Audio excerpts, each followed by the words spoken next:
चाहती है कि गिरफ्तार हो? हाँ, मैं बिल्कुल चाहती हूँ, लेकिन कौन करेंगे? रामभद्राचार्य जो मोदी जी को गले लगा के रहते हैं, सबसे बढ़िया और सबसे अच्छा प्रधानमंत्री जी को जो गले लगाते हैं, क्या उनके ऊपर एक्शन होगा? और प्रधानमंत्री जी जो कहते हैं कि ये मेरे छोटा भाई है धीरेन्द्र शास्त्री, क्या उनकी गिरफ्तारी होंगे? आपको क्या लग रहा है? आपको क्या लगता है? मैं इस देश की महिला हूँ, मैं देश की पूरी तरह से हिंदू राष्ट्र के मैं खिलाफत करती हूँ, मैं संविधान को मानने वाली मैं हूँ और संविधान हमें सर को उठा के जीना सिखाया। आज जो बोल रही हूँ ना, इस संविधान की वजह से है। मैं संविधान पे विश्वास करती हूँ, लोकतंत्र में विश्वास करती हूँ। मैं बाबाओं को तब मानूंगी जो अब भगवा धारण करके चल रहे हैं ना। भगवा हमारी शांति की प्रतीक है। अब भगवा आन बान और शान है इस देश के अंदर। अगर भगवा आप लोग पहन रहे हैं तो शांति बनाए रखे। ये मौलाना जो है ये क्या करते? ये सिर्फ और सिर्फ एक पक्ष को भड़काने के काम करते। ये करते क्या है? ये तो मौका देते हैं कि ऐसा बातें बोले और दूसरा पक्ष उभर के आ जाए। हम हक की बात करें मुसलमानों, ये हक वक की नहीं बात कर रहे भाई। मुसलमानों को समझना पड़ेगा।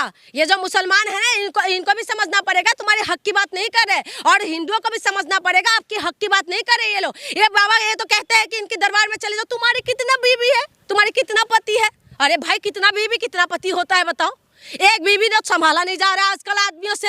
हाँ ना, एक पति संभाला जा रहा है, उसके बाद एक अनाथाचार्य पूछते हैं कि तुम्हारे कितना पति है। इनका तो ये हालत है। इसीलिए मैं कह रही हूँ, देश की जनता को समझना पड़ेगा, इनका इलाज कुछ नहीं है। इनका इलाज बस यही है, ये लाइलाज बीमारी है और इस बीमारी को ठीक करने का काम यही है। हम महिलाओं की जिम्मेदारी है, जो महिला वहाँ पर जाके दरबार में पहुँचते हैं। इन पुरुषों की जिम्मेदारी है, जिनको संविधान के प्रति उनका जो सम्मान करना है, चाहे वो पुरुष, चाहे वो मुसलमान हो, चाहे वो हिंदू हो, चाहे वो किसी भी धर्म को फॉलो करते हैं। इस तरीके की बयानबाजी, आपके भी बहन होंगे, आपके भी बीवी होंगे, आपके भी भाई वो होंगे, माँ होंगे, लेकिन इनकी दरबार में आप जाके देखिए कि ये लोगों के ऊपर आरोप है भाई।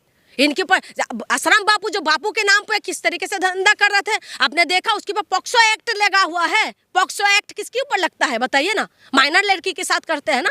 इन बाबा का पूजा भी तो महिलाएं कर रही हैं। वही तो कह रही हूँ, हमारी दिमाग तो खराब हो गया। जितना भी महिला है, हमारी दिमाग पूरी तरीके से खराब हो चुके हैं।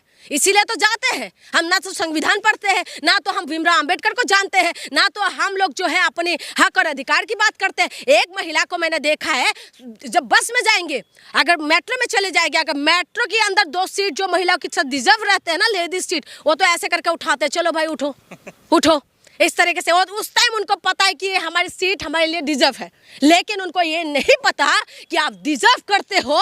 जिस तरीके से ये लोग इस तरीके की बातें कर रहे हैं, हम विरोध नहीं करेंगे तो हम लोग डिजर्व करते हैं कि हमारे साथ बलात्कार हो। हम लोग डिजर्व करते हैं कि हमारे इंजॉयमेंट से ये लोग बोल सकते हैं। हम लोग डिजर्व करते हैं कि हम लोगों जो है जूती बन कर रहे, तो हम लोग ये चीज़ डिजर्व करते हैं। जब हम मेट्रो के जो सीट के लिए, बस की टिकट के लिए, बस की जो सीट के लिए अगर हम अपने अधिकार मांग सकते हैं, तो हमारे अधिकार ये भी है कि महिलाओं के विरोध में अगर ये लोग इस तरह के बयान देते हैं तो हम लोगों को आवाज उठाना चाहिए। ये अगर इस तरीके से चलते रहे तो आप समझ लीजिए वो दिन दूर नहीं है जहां पर महिलाओं को सच में इंजॉयमेंट की चीज बनाएंगे। आज देखिए, नॉर्थ ईस्ट से कितना बच्चों को लेके आते, बेचने का काम करते हैं नौकरी के नाम पे। कितना बच्चे गायब हो रहा है। दिल्ली के अंदर अभी रिपोर्ट आए, कितना महिला, कितना बच्ची गायब हो रहा है। गुजरात के अंदर कितना बच्ची गायब हो रहा है। आप बताएं उस महिलाओं के साथ क्या कुछ होते होंगे। आप चला जाइए दिल्ली के अंदर, ये कौन सा रोड है जो न्यू दिल्ली स्टेशन के पास में है, जीपी रोड, वहां पर चले जाइए, महिला का हाल कितना बेहाल है। आपको क्या लगता है महिला की ऐसे बेश्या बन जाते हैं क्या? बेश्या बनाने वाले तुम लोग हो, तुम लोग हो वेश्या बनाने वाले। और उसके बाद महिलाओं को नाम देते तो वेश्या एक वेश्या है ना,